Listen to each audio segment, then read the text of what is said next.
I'm Susan Calman, and this is Secret Scotland. I'm back, continuing my quest to uncover the nation's hidden treasures. Scotland is vast. At over 30,000 square miles, it's nearly 40% of the whole of Great Britain. Stunning. My journeys around my homeland have already revealed some amazing secrets, but this time there's even more to discover. Things I've never seen, magic, and things I've never done. There we go. Visiting its highlands I just beat a world champion. and its islands, its coast I went in too deep. and its crags. Look at it. I'm opening the door to world-class wonders. Oh, come on now. I'll be hands-on My goodness. as I get a taste of Scotland's history. Hello. From deep caves to towering castles. It is probably time for a Queen of Scotland. It's an exclusive tour of some amazing places. It's your very own Secret Scotland.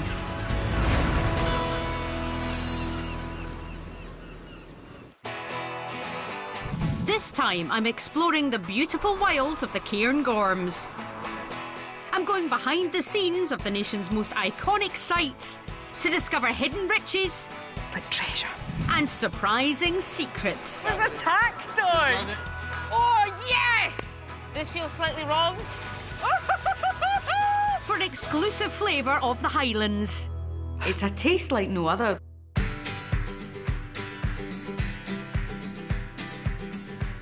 I've never really been to the Cairngorms before. I mean, I stayed with my auntie and uncle in a caravan occasionally, but I've not explored the place, so I can't wait to get started. Buckle up. Let's go.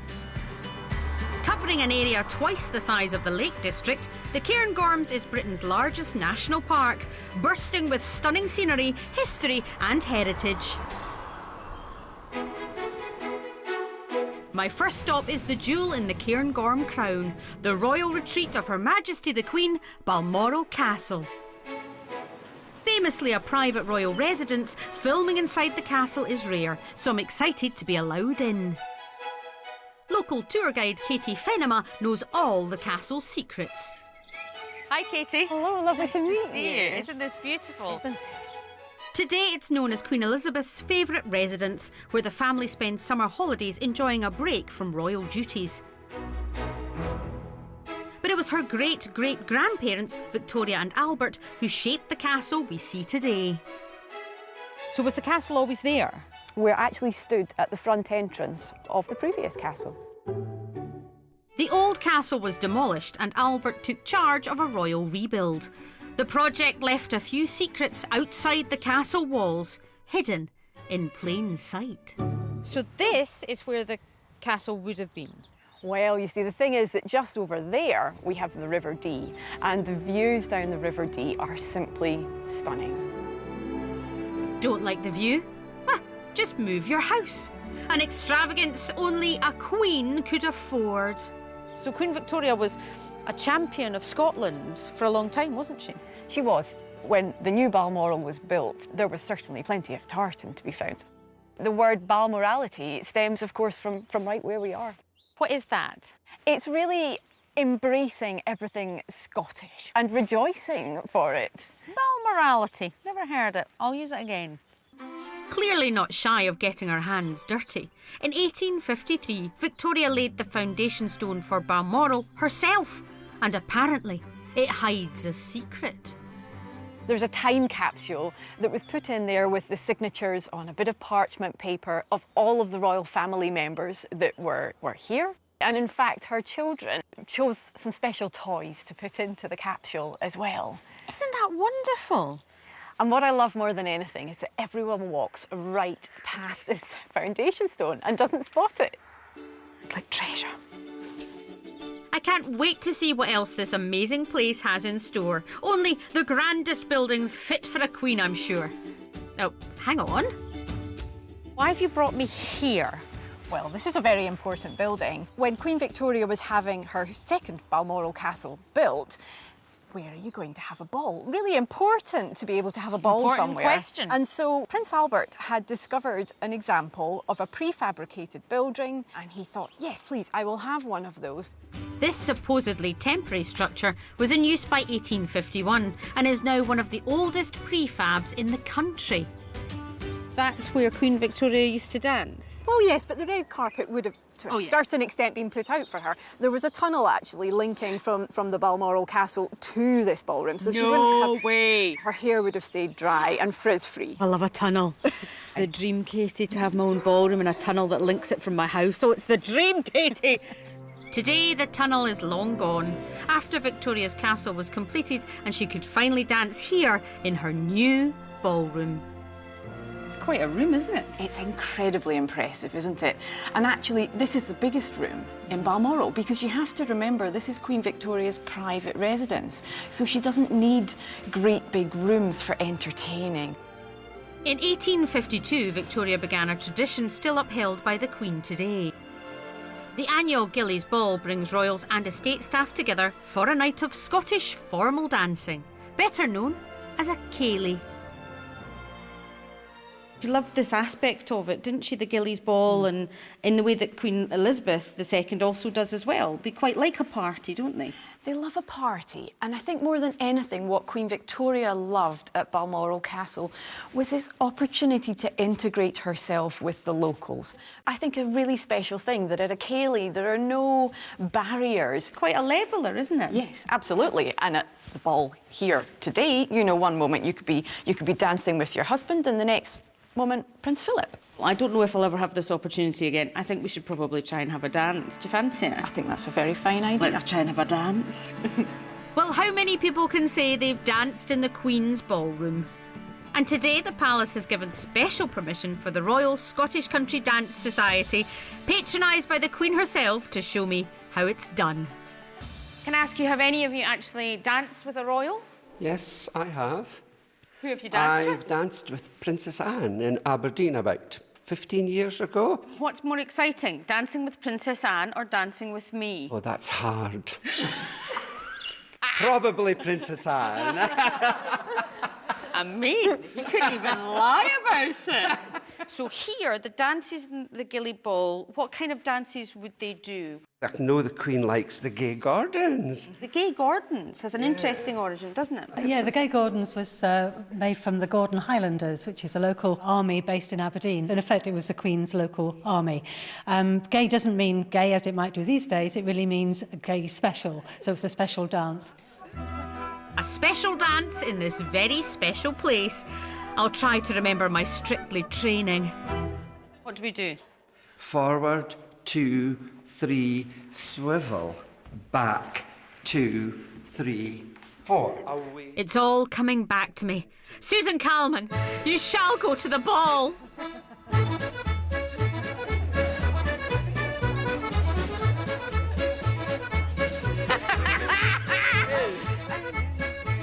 And away. Hello. And Wilka. And here we are now. Jim, this is better than Strictly. I think I'm doing the royals proud.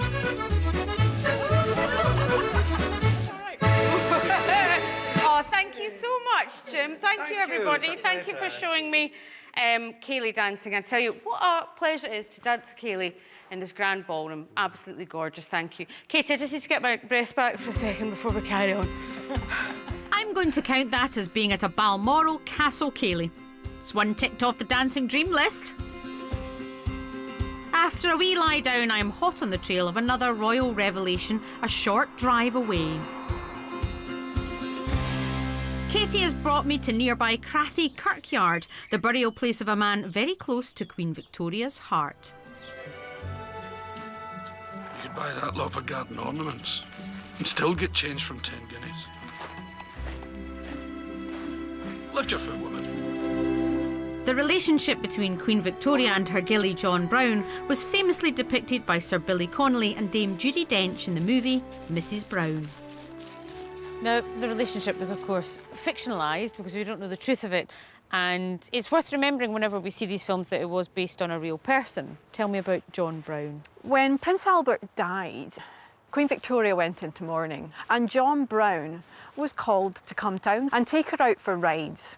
He was in service to Queen Victoria, and it says there, for 34 years. That's a long time. Victoria's close relationship with John set society tongues wagging, but the Queen refused to be parted from her friend. After his death in 1883, Victoria often came here to his graveside. She missed him tremendously, didn't she? She did, and actually, there's something I'd love to show you. Oh, lovely. Let's go and have a Just look. this way. Overlooking the kirkyard and John's grave is the minister's residence. Well, this is Crassy Manse. Queen Victoria would have come here almost every day to mourn at his grave. She asked the minister of the time to please take away that window so that she could mourn in private. The compromise was reached that they would frost over those top panes of glass. Oh, and if you came here and you didn't know that, you would just think it was a bit of a funny window, wouldn't you? Victoria remembered her faithful John until her death in 1901 and ordered that she be buried with keepsakes, including a lock of his hair. I think what will stick with me most of all from my time here at Balmoral are the stories of Queen Victoria as a person, dancing at the Ceilidh and here at the Kirk graveyard visiting John Brown. Queen Victoria said this was her favourite place in the world, and looking around you can see why.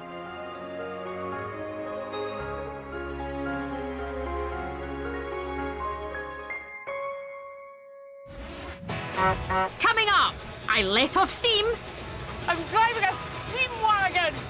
and take on an interesting challenge. I just beat a world champion!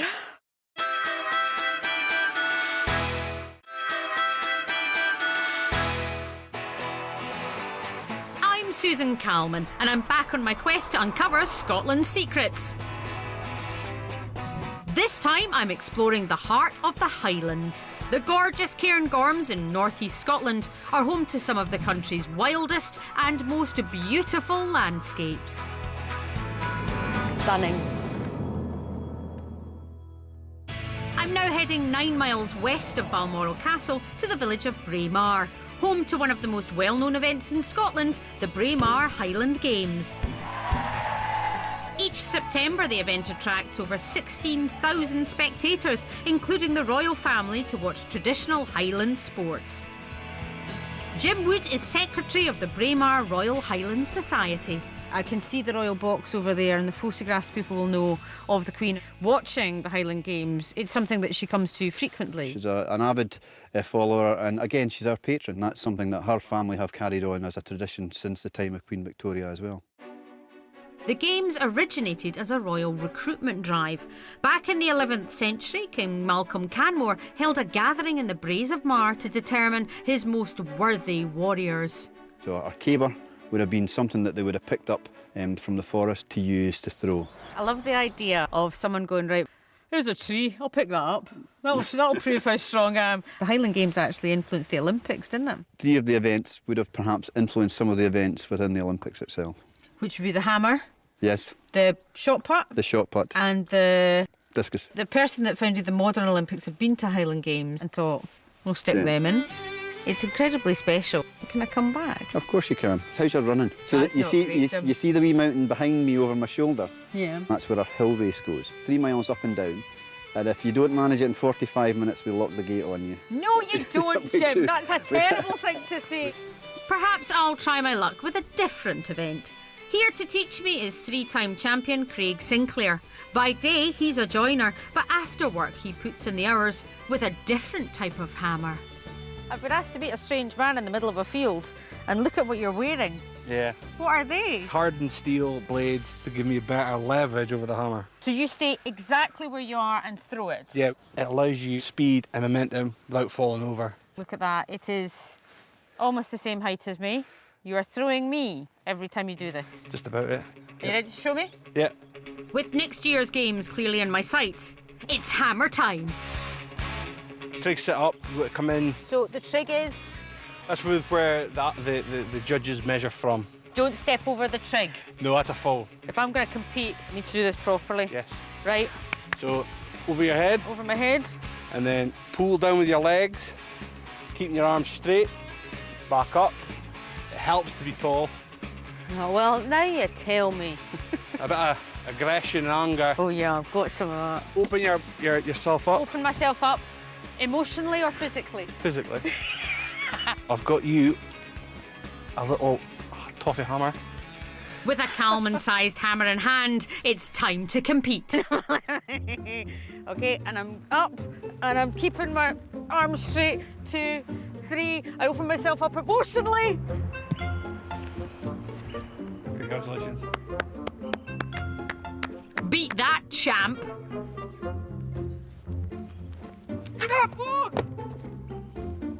Foul. Foul! I win!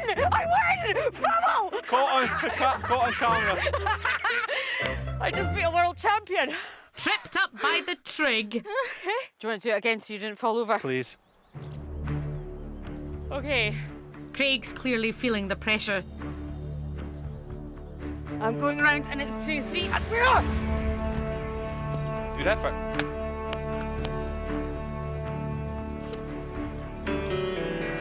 To be fair, I may have got lucky first go. Oh, yes! Only one fair way to judge the winner.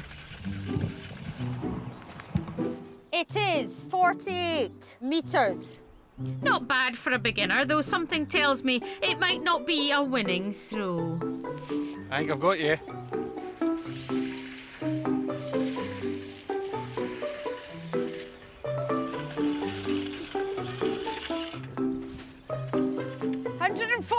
Meters.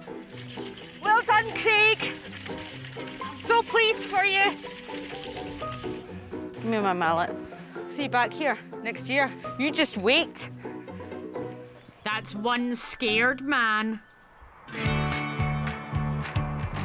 I'm now saying bye to Braemar and heading north to the village of Aberlour. Here I'm getting an exclusive tour behind the scenes of an iconic Scottish treat. At Christmas time, the Calmans always had a large tin of shortbread for delving into at any possible opportunity. And I bet if you've stayed in a hotel, you've stolen a shortbread biscuit. You have, you've stolen them, haven't you? Well, I'm here to find out how the delicious treat is actually made. One of the nation's favourite biscuits since the Middle Ages, it's thought shortbread's recipe was perfected thanks to Mary Queen of Scots, who introduced a French take on what was then called biscuit bread, a way for bakers to use up leftover dough. What is that smell, Jim? Pure, finest creamery butter, and lots of it. If they could make a scented candle that smells of butter, I would buy it. It's amazing. Today, Jim Walker runs a business producing 10,000 tonnes of shortbread a year.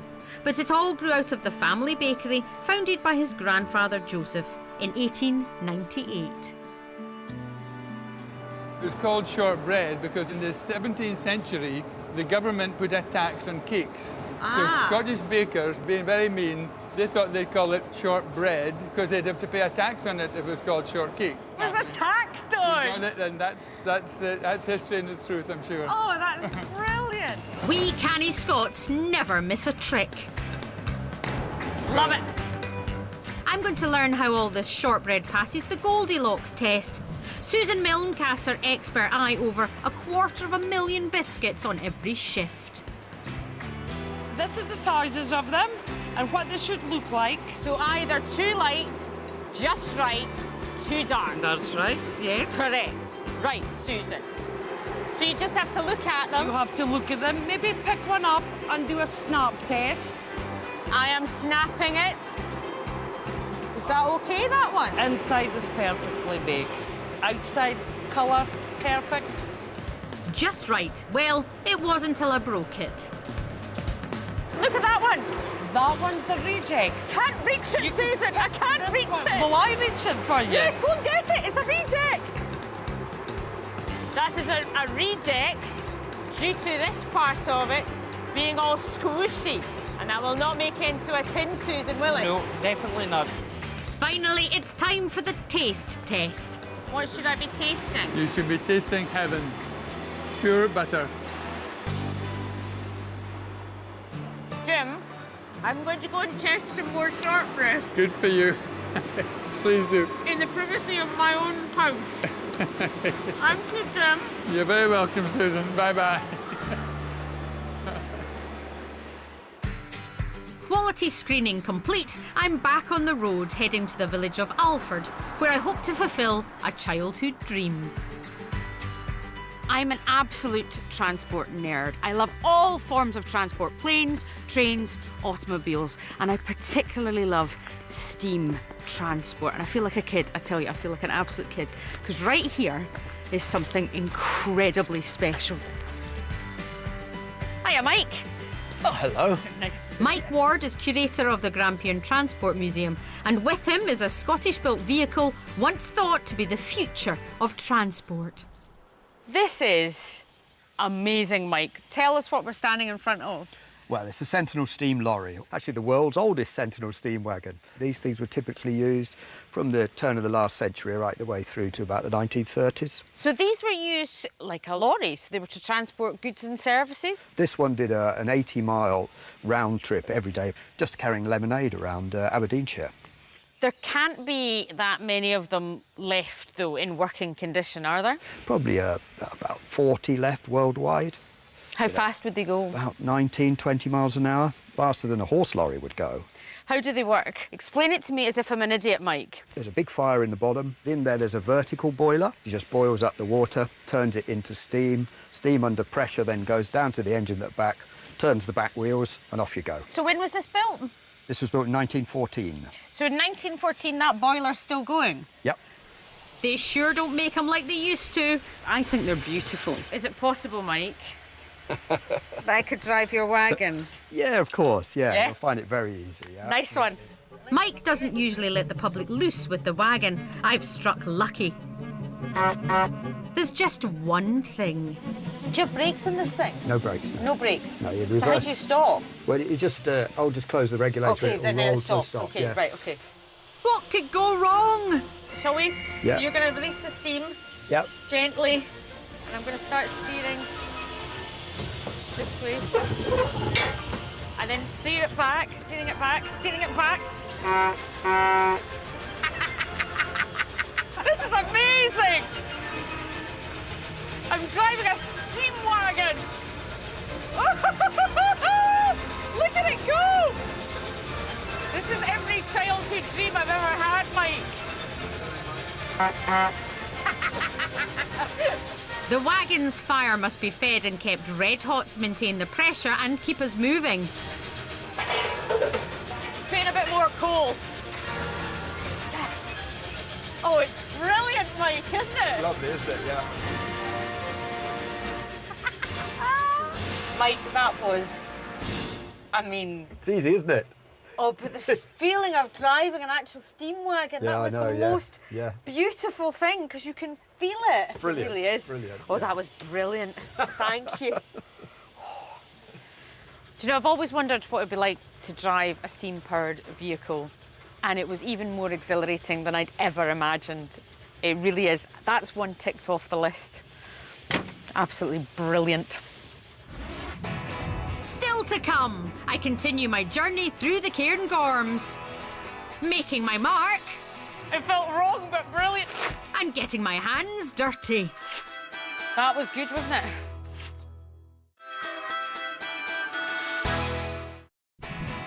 I'm Susan Calman, and I'm back exploring Scotland's secrets. This time I'm seeking adventure as I travel through the gorgeous Cairngorms in the Scottish Highlands. Driving through such stunning countryside, it doesn't matter how long it takes, because it's worth it. My next stop takes me to Scotland's third largest city. I've been to Aberdeen loads of times, mostly for comedy gigs and usually in the evening. And to be honest, the next day I get on the train and I go back home again. Which is why I'm delighted to be back in the Granite City, because I understand it's had a colourful makeover. Nicknamed the Granite City after the local building material, a 2017 graffiti festival saw artists turn grey granite Technicolor. I've heard about a gang of local creatives who are not your typical street artists. Hello, everybody. Oh, hello. Hi. Maggie, Pearl and Dennis are part of a group of pensioners known as the Graffiti Granarchists. Before you started this, what did you think of graffiti? Naughty boys with cans and time on the hands. And I would love to have gone round and kicked them all around the ear, but... And no. now look at you, Maggie. You're the one with the can now, Maggie, spraying on walls. It's about using your imagination and expressing yourself, isn't it? Expressing oneself is really taken off. You just want to release your frustration. Legally, of course. Legally. An illegal ball. It's important to say legally. So these are kind of, in street terms, Pearl, your tags that represent yourselves, is that right? My tag was my name, and at the end of it is two little hearts, because I had a heart transplant. Right. And it represents the old heart and the old life, and the new heart and the new life. Isn't that a nice thing? Oh, I think that's lovely. I've got a plan for my own tag. Calman actually means the dove of peace. Might be more dove in pieces at this rate. However, it looks like I'll be immortalising it on the streets of Aberdeen. This is the fun bit, Pearl. We're a tagging gang. And you get to unleash your animal inside. Pearl, I never thought this was happening in Underpass in Aberdeen, but why not? If my mother is watching, there are people from the council here and this is fine. Just go for it, Pearl. There we go. Really go for it. Enjoy it. Let that inner animal out. Yay! There we go. That was pretty. That felt amazing, Pearl. It felt wrong but brilliant at the same time, didn't it? Right. Yay! That says on a pillar in Aberdeen. Council sanctioned tagging. That's bad behaviour, Calman style.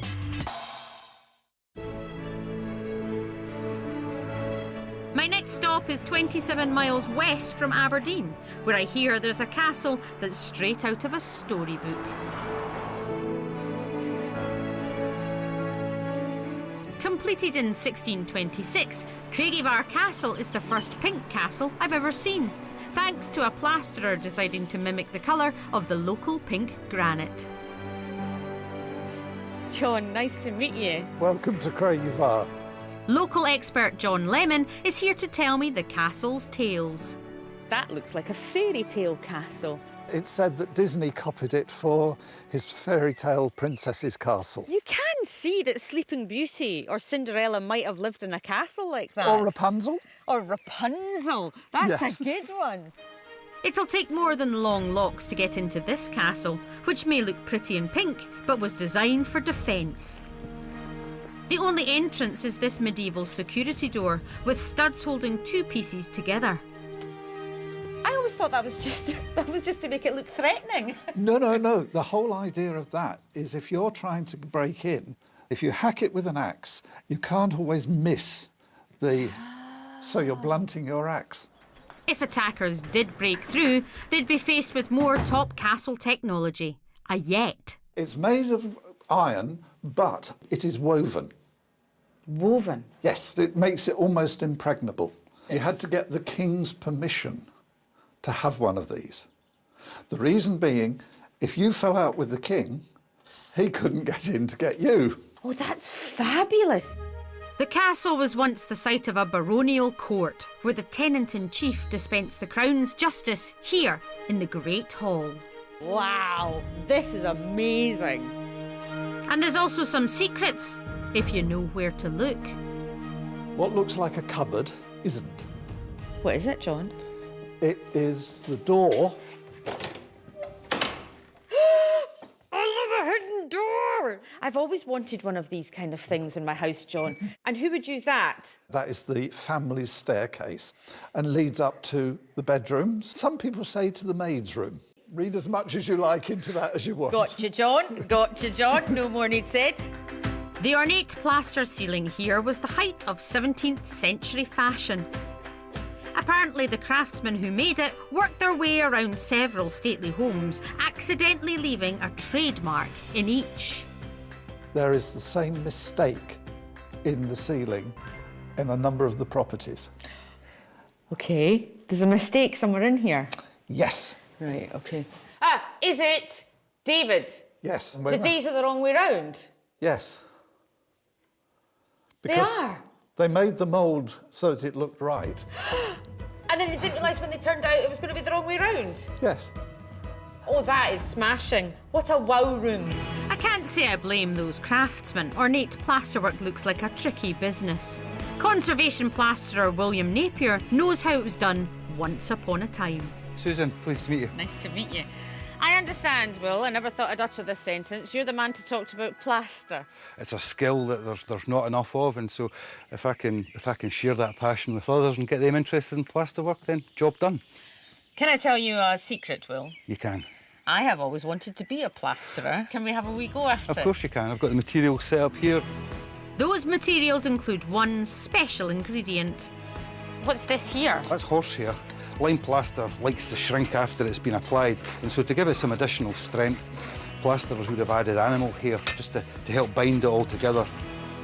To create plaster, horsehair was mixed with sand, water and quicklime, made by burning shells or limestone. And then I'll add some pigment to So that. this is what makes the castle pink. Absolutely. But the most basic part of the plasterer's skill was in applying a backing coat.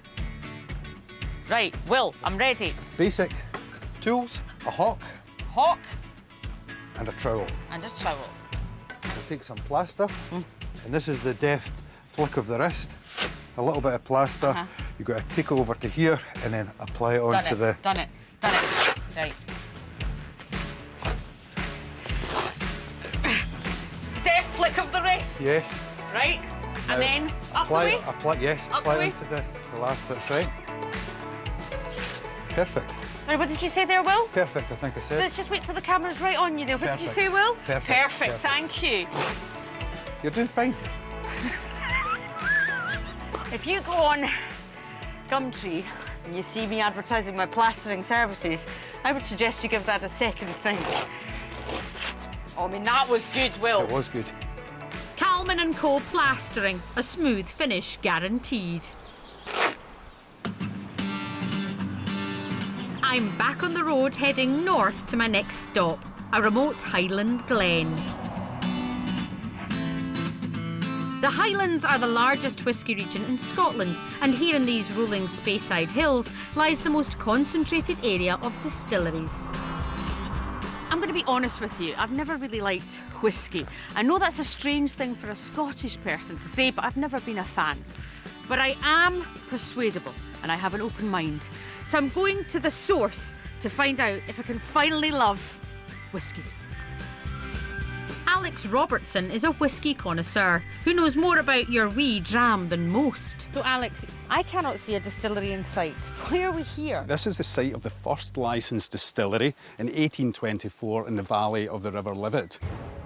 In the early 19th century, whisky production was subject to heavy taxation, so most distillers operated illegally, a world of illicit stills and firearm-toting smugglers.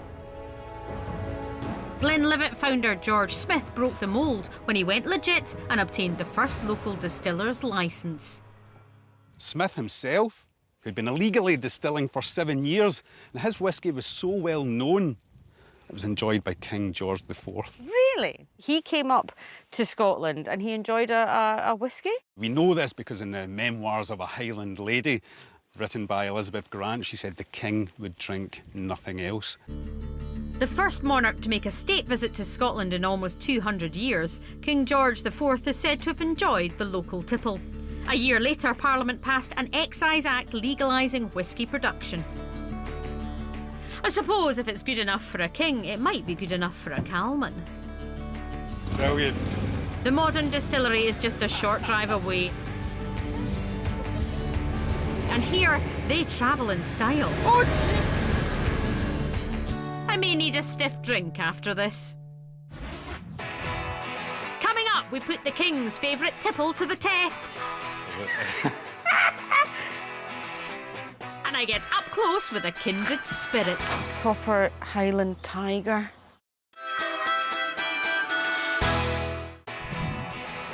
I'm on the road, seeking out wonders in the majestic Cairngorms. Here in Speyside, whisky expert Alex Robertson is letting me in on some trade secrets.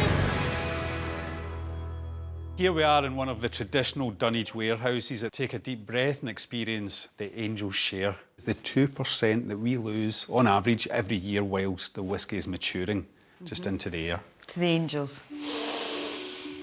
I can smell it. It smells like my flat in the mid-1990s on a Sunday morning. It really does. This stuff can go for a lot of money, can't it? It can. There's a huge collector's market, particularly for aged whisky. We launched a 50-year-old whisky at £25,000 a bottle. To create their whisky, distillers blend barley with hot water and yeast, producing a clear, concentrated spirit. But it's in the barrels that the real magic happens. It must mature in oak for at least 3 years, OK? Right. And here you have two types of oak. Here you have the American barrel, which has previously held bourbon or Tennessee whiskey. And here you have European oak, which has previously held Oloroso sherry. Right. And you're going to get a huge contribution of flavour. Well, look at that. Look at the colour of that. Look at the colour of this. That is extraordinary, isn't it? So this is the one in the European barrel. Yep. On to the American barrel. Oh, now look at the difference in colour. That's a big dram, sorry. That's about 500 quid's worth. And one with a bit of a kick. These whiskies are at full strength. These will be high 50s in alcohol. I'm actually very nervous about this, Alex. I've not had good experiences with whisky. OK, come on. That's really great. So, Slangeva.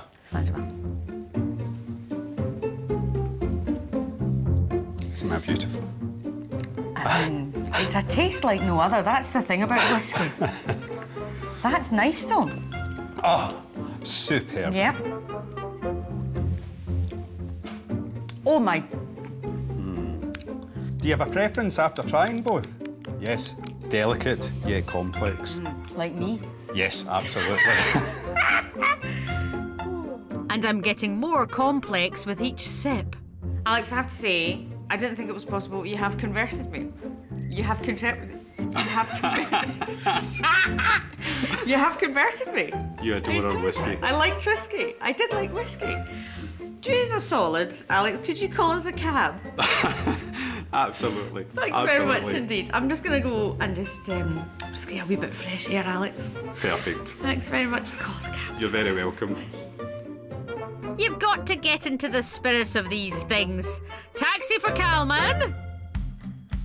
Thankfully, even strong whisky wears off. Now I'm on my way south in search of the Cairngorms' most elusive residents. The wild cat is one of Britain's rarest wild mammals. Today they only exist in the Highlands, and there may be fewer than 100 left. I have 5 cats, 5 rescue cats, and they are my life. I adore them. I'm on my way to see some very special cats, so forgive me if I get a bit emotional. Just a whisker away from extinction, threats to wild cats include interbreeding with and disease from domestic cats, as well as humans who mistake them for pests. The Highland Wildlife Park runs a breeding and rewilding programme to save this species. I'm meeting Conservation Officer David Barclay to find out more. David, I can see one of the wild cats up there. Stunning, aren't they? Yeah, they're gorgeous. Don't mistake wild cats for ordinary moggies. Nicknamed the Highland Tiger, they're closer in temperament to big cats. Have you named the cats, David? We obviously want to track the history of cats, so it's important that we give them numbers and names, but sometimes the names can be a bit unusual. I'll tell you the names of my cats. Pickle Kylie Joyce Grenfell, Olivia Pope, Daisy Harper, DCI Jane Tennyson and Dr. Abigail Bartlett, so... Well, they're very strong names to follow. The one behind us Yes? is Grumpy Cat. Hiding behind a branch doing this. The one to our left is Malachi. Right. The one further down is Zach. Now, the wild cat is part of the intrinsic fabric of Scottish history. But also the Scottish culture. The Highland clans used to use them as their emblem because they're small, they're solitary, but they're tenacious. I just think I have an affinity to a small, feisty, solitary animal that's quite grumpy. Maybe as a special treat today, I could introduce you to one of our cats a little bit closer. I would like that very much, David. I'm trying to keep my excitement low, David, because I know cats don't react. Cats don't like it when you look like you like them. That's right. Should we play it cool and then we'll Play it go cool. over? Okay. Let's go and see some wildcats, David. Whatever, not Yeah. bothered in the slightest. No one plays it cool like a Calman. To get as close as safely possible, we're hoping to tempt the cat down with some breakfast. So you can smell that. Yeah. So he's got a choice. See what he fancies this morning. Wild cats are notoriously shy, and there's no telling if he'll approach. All we can do is wait. David, look at him. And to think, he's one of most likely under 100 wildcats left, even in captivity. That is the most extraordinary thing. Proper Highland tiger. Turn around right now, because he's right there, okay? He's coming down, so everyone stay nice and still. He's coming right towards us. Oh, this is absolutely extraordinary, David. I see you. Oh my goodness. Someone was saying there, can you pet a wild cat? Can you pet a wild cat, David? I would rather hold a tiger cub than I would a wildcat kitten. They're that tenacious, but I think it's a really amazing part of their character. It's better to hold a tiger cub than a wildcat kitten. That tells you how amazing they are. Oh, it's stunning. Thank you so much, David. Thank Pleasure. you. Wildcats were destined to roam the wild. Hopefully the work of David and his colleagues means one day they'll be back where they belong. It's a happy thought, but then my adventures round the Cairngorms have been filled with joy. Oh, wait. Hello! I went behind the scenes at the Queen's Highland Haven. So that's where Queen Victoria used to dance? Discovered my inner graffiti artist. It felt wrong, but brilliant at the same time. Competed with a champion. Foul! Foul! Fulfilled some lifelong aspirations. This is every childhood dream I've ever had, Mike. And here in the Highlands, I've fed breakfast to one of our rarest and most magical creatures. 6-7 feet away from one of the most endangered species in the UK. Oh, he's beautiful.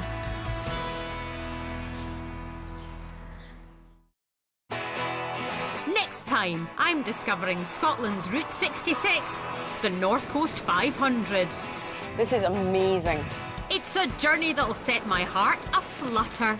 Oh, I like them. As I access all areas. Never sure I should be trusted with things as precious as this. Dig deep for valuable secrets. That's the gold. And confront the horrors beneath. Deadly Scottish piranha. That's all that new next Friday at 8. Forget the history books you've read. Tony Robinson's uncovering the real history of Britain, starting with the Tudors, new at 8 tomorrow. And tonight, exploring the stunning island of Corfu. We're holidaying with Jane McDonald and friends, new next.